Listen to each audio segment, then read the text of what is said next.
Well, let's take a look at some business news now. And as the UK economy falters, Prime Minister Rishi Sunak delivered his very first big domestic policy speech earlier today. Well, with British outputs expected to contract sharply this year, Sunak outlined 5 priorities covering economics, immigration, as well as the state of the National Health Service. But the 30-minute address was light on details, with the Prime Minister deflecting questions over how he might achieve his aims. We'll have a listen. First, we will halve inflation this year to ease the cost of living and give people financial security. Second, we will grow the economy, creating better paid jobs and opportunity right across the country.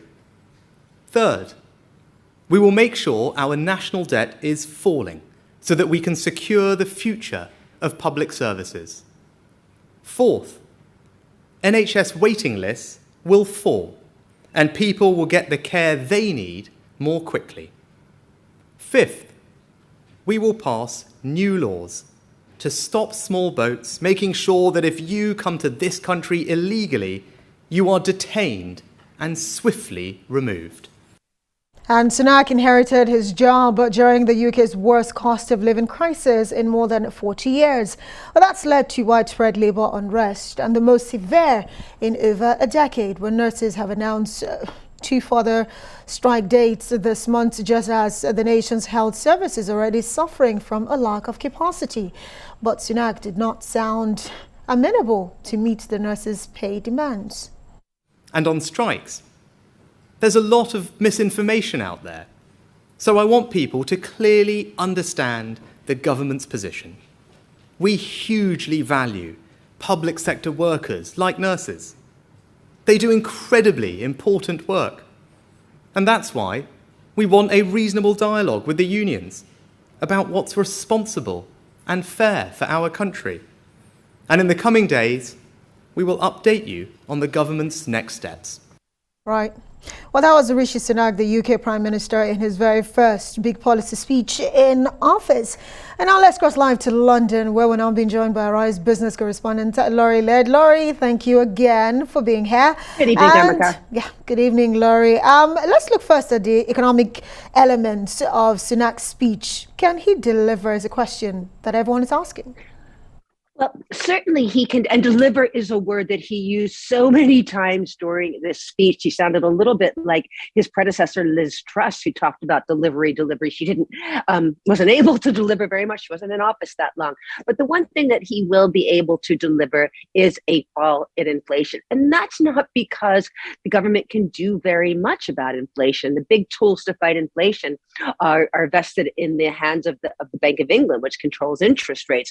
But Rishi Sunak is going to see inflation fall dramatically, possibly in half anyway, without doing anything at all. And that's simply because the very, very high energy prices that we saw at the beginning of 2022, they will fall out of calculations over the next couple of months. So we'll be comparing higher, or in some cases even lower energy prices this year with elevated prices last year. That means inflation will fall numerically, statistically. So that's when he's already won, not because he's managed to do anything, simply because that's how inflation was measured. But it certainly is something that he can talk about in a few months, saying, hey, yeah, I managed to keep that promise. We've had inflation. Well, Laurie, what about his promises on growth? This is interesting, and there were 3 economic promises: the halving inflation, the improving growth, and the UK is forecast by many private forecasters to contract by 1.4% this year. That's worse than any country in the G7. It's worse than most in the OECD, which are groupings of fairly rich developed economies. He promised to get the economy growing, and he also promised to keep debt as a percentage of gross domestic product falling. Now, this affecting growth and some of his plans to pour money into the National Health Service, to hire more teachers to teach maths, these things cost money. And yes, they will improve growth somewhere down the line, but his want to improve growth sits in opposition to his refusal to talk about public sector spending rises. So I'm not sure how he can do both of those things at the same time.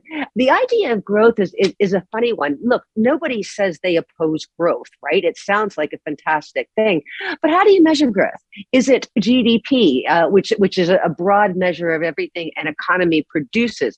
Is it GDP per head? That means the amount of income coming to each person. You have to look at that, because if an economy is expanding, but it's not expanding as quickly as a population is expanding, that doesn't feel like growth to a lot of people. And some of the things that economists agreed that would improve growth would be a better trade relationship with the European Union, better latitude to build homes and offices in places where people want to live and work. These are things that the majority of the Conservative Party vastly oppose. These are pro-growth policies that this government probably cannot implement. And yet unemployment is still very low. But Laurie, he was grilled by the media on his plan as it concerns support for the National Health Service. Does his plans make sense to you? Not a lot. He talked a little bit about somehow creating new centers where elective surgery can take place, taking people away from the hospital. So that means non-acute patients could be treated in a non-hospital setting. That makes some sense, but there will be investment. There will be money that is needed to set up those centers. And again, he doesn't want to increase borrowing. So I'm not sure how that works. But the biggest problem with the NHS right now, the one thing that this government could do is to fill vacancies. Something like 1 in 11 nursing jobs are vacant, similar with the number of junior doctors and other staff, ambulance staff, porters, people who clean. There are many, many unfilled spots in the NHS, and filling those would make a very, very big difference to the NHS's ability to serve people. Now, as you mentioned earlier, we've spoken before, nurses were on strike during 2 days in December. They have announced strike action for the 18th and the 19th of this month. At a time where we have a not enough capacity in the NHS for nurses to step down to walk off the job makes things even worse. Now, nurses are looking for a pay rise of about 19%, and that sounds excessive. It is excessive, and I don't think that the government will give them that.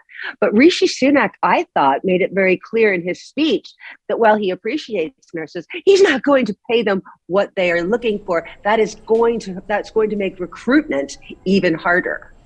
Right. Well, he's even promising to cut down inflation by half, but we'll wait and see how he's able to achieve this year. Laurie, Laird, thank you for helping us break down all that.